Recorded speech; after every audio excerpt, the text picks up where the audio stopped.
यसको वेब इन्टीमा जानुहोस् वेब इन्टी है वेब इन्टीमा क्लिक गर्नु अब वेब इन्टीमा क्लिक गरिसकेपछि कन्ट्रिब्युसन हो अब फर्म भनेको 2081 माघ महिना 2081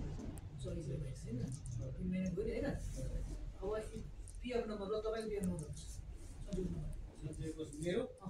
55 81 72 हैन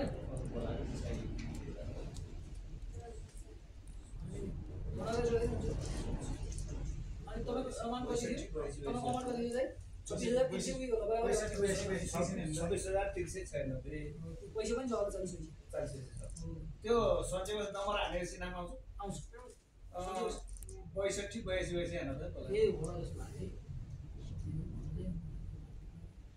26 छ नै पैसा चाहिन्छ हैन अनि यसलाई एन्यु रेकर्ड गर्ने है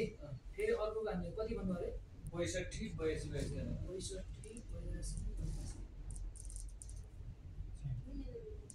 not available.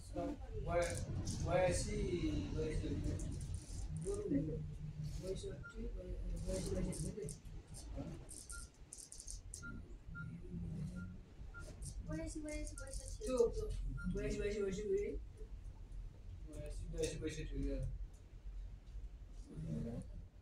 एउटा मिलिमितिकै त काममा त पूर्व मेची त्यो कसैका सबै आउँछ सन्तोष ट्याक्क मिल्यो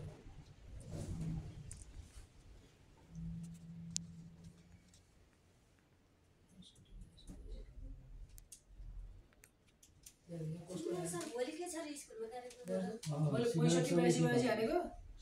65 82 हालेको योगनाथ योगी हरे कहाँको 64 सम्बन्धी हाजिरी जवाफ र निबन्ध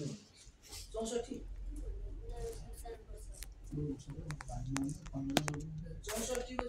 को चाहिँ टु पिडी अधिकारी ए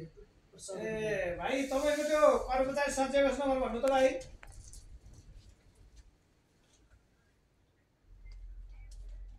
ए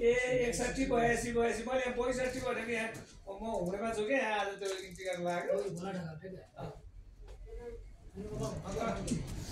ल भाइ ल पछि गयो हैन रकम बराबर हैन उहाँको कम्प्युटर रकम भन्नु पर्यो हेर्नु चाहिँ 20435 रुपैयाँ 80 पैसा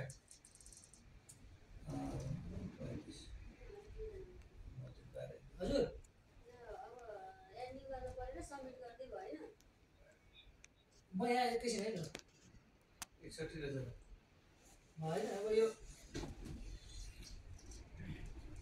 20435 रुपैयाँ 80 पैसा भन्नु हैन 20435 रुपैयाँ 80 पैसा 20435 रुपैयाँ 80 पैसा टोटल कति हो 46832 रुपैयाँ 20 पैसा यस यो भइसक्यो हैन अब यति भएपछि अब हामीले के गर्नु पर्यो भने यसलाई सबमिट गर्नु पर्यो है सबमिट गर्ने सबमिट चाहिँ आर स्योर भने हैन हामी स्योर छौँ नि यसमा त पक्का हो नि हामी के गर्ने हो अब हो यहाँ यो सबमिसन नम्बर जस्तै हो यो लास्ट नाम 219 छ है अब यो चाहियो टिप्नु पर्यो नि यो अटोमेटिक हामी सबैलाई टिप्नु पर्यो अब हामी अब बैंक ट्रान्ज्याक्सन इन्ट्रीमा जाने क्या बैंक ट्रान्ज्याक्सन इन्ट्रीमा पहिला वेब इन्ट्री रहेछ अनि बैंक अब यो कन्ट्रिब्युसन हो यसको चाहिँ यो रिसिभ नम्बर भनेको थियो नि अहिले हामीलाई दिएको थियो नि हो त्यही नम्बरको डबल क्लिक 219 वाला टपमा आएर बस्यो नि यही नम्बर होइन अहिले हाम्रै हो यो नम्बरमा क्लिक गर्ने यो नम्बरमा क्लिक 46832 रुपैयाँ 20 पैसा पैसा आमै आयो है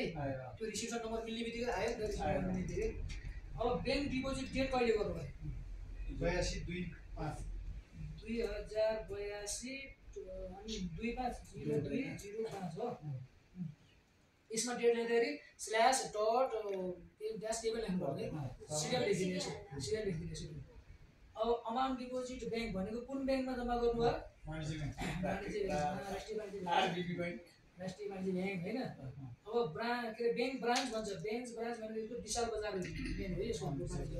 हामीले जम्मा गरेको पैसा विशाल बजारको बैंकमा जम्मा गर्ने हामीले यहाँ जम्मा गर्ने त्यसको एउटा विषय त्यहाँ त्यसको एउटा पैसा हामीले त्यही सिलेक्ट गर्ने है अब बैंक ट्रान्ज्याक्सन आइडी भनेको त्यो तपाईको त्यहाँ आइडी छ रातो अक्षरले अब क्यापिटल ई अनि 5858 12 37 46 180 यो ट्रान्ज्याक्सन आइडी यहाँ इन्ट्री गर्ने यदि इन्ट्री गरिसकेपछि सबमिट गर्ने है सबमिट गर्ने ल सबमिट गरिसकेपछि तपाईँको यो रेडी भयो होइन फाँटबारी तल आयो दुईजनाको दिनुपर्छ नि फाँटबारी तल आयो होइन यो माथिको यो डिस्क्रिप्सन माथि आयो फाँटबारी तल आयो अब यसलाई